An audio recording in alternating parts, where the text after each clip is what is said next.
Hello everyone, and today in the series of lectures that I will be recording for this particular topic, today is the first one, joint product costing. Now what is a joint product essentially? Essentially joint product means one input, multiple outputs. So there is only one input and that input is refined and becomes multiple outputs.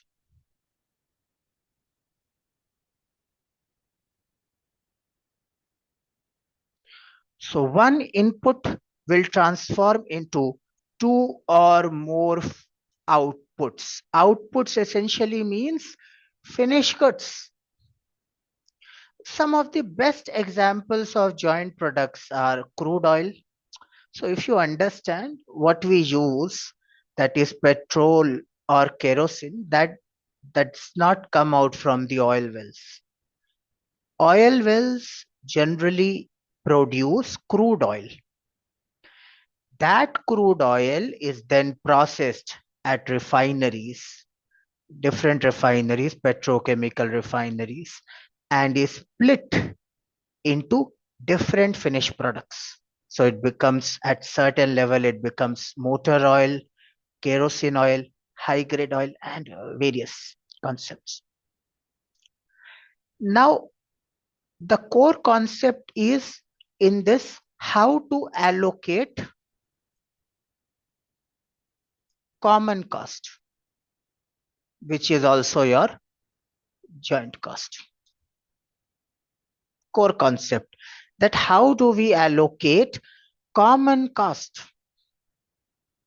that is the cost incurred on the entire input, because we have to allocate them to different finished goods, right, for proper valuation of inventory.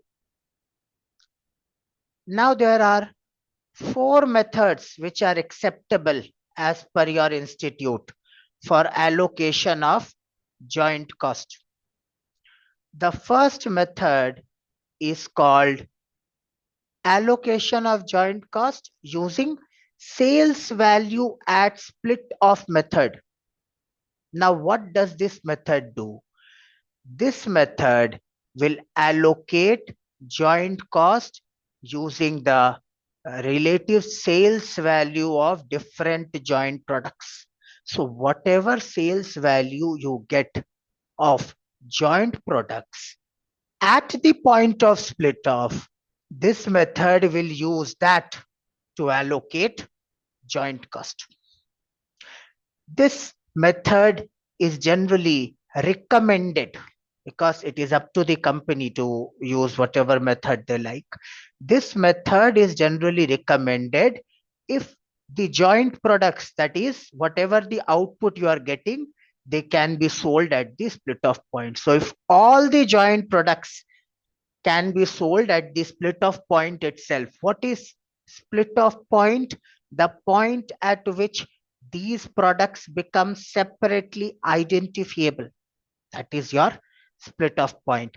So if at that point itself, the products can be sold, this method is recommended. However, for your examination, your examiner, that is your question preparer, will tell you which method to use. Now, this is a rather simple method. And also remember this note that the method considers sale value of quantity manufactured. Actual quantity sold will be irrelevant because see, whatever has been manufactured, the sale value of that will be utilized. Whether it has been sold or not is irrelevant for the purpose of our computation using this method. So let's look at an illustration. This is a rather very simple method. ABC Limited manufactures 3 products from a common process. So this is how the questions will generally be written.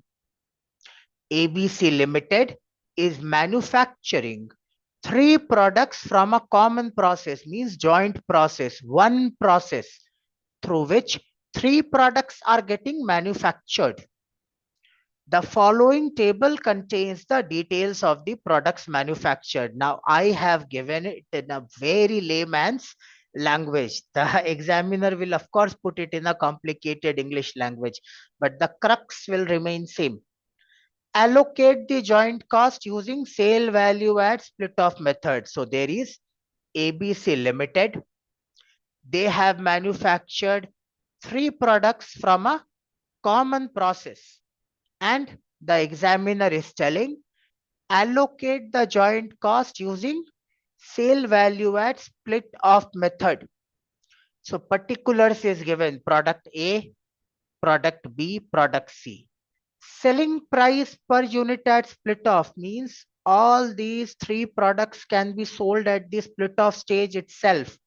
$10 per unit, $15 per unit for B, and $20 per unit for C. Number of units produced. For A, we have produced 10,000 units. For B, the units manufactured was 20,000. And for C, the units manufactured was 30,000. Joint cost that has been given in the question is $50,000. And we have to allocate this. Now, how to do this? Of course, detailed answer is written, but it's very easy.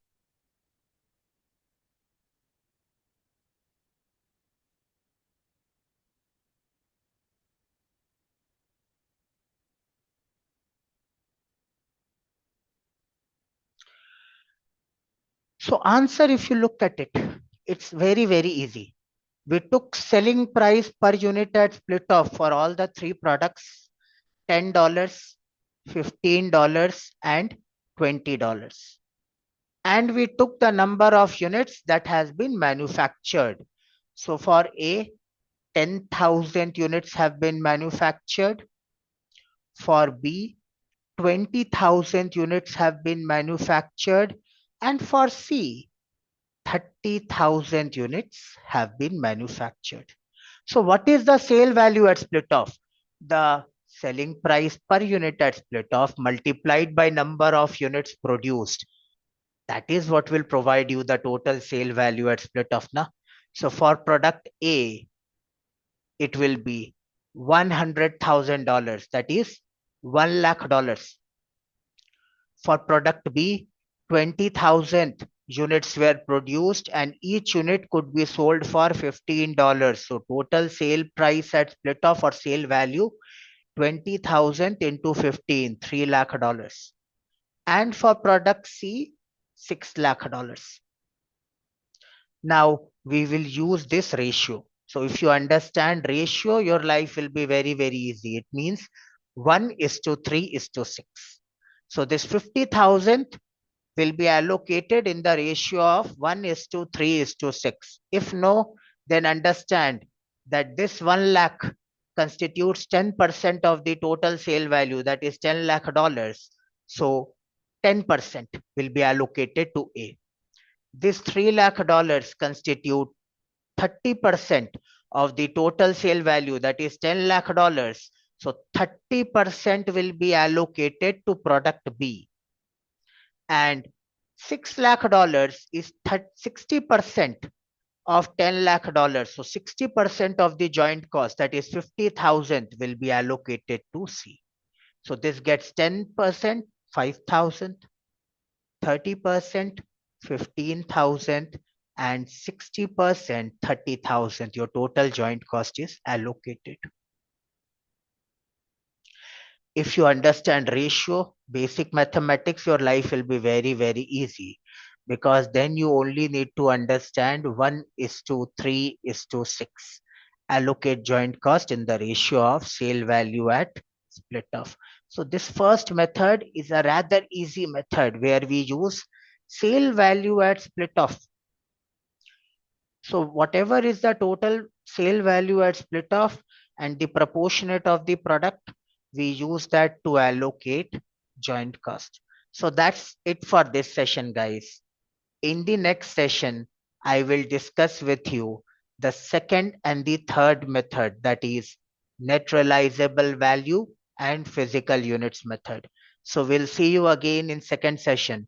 Till then, have a good day, everyone.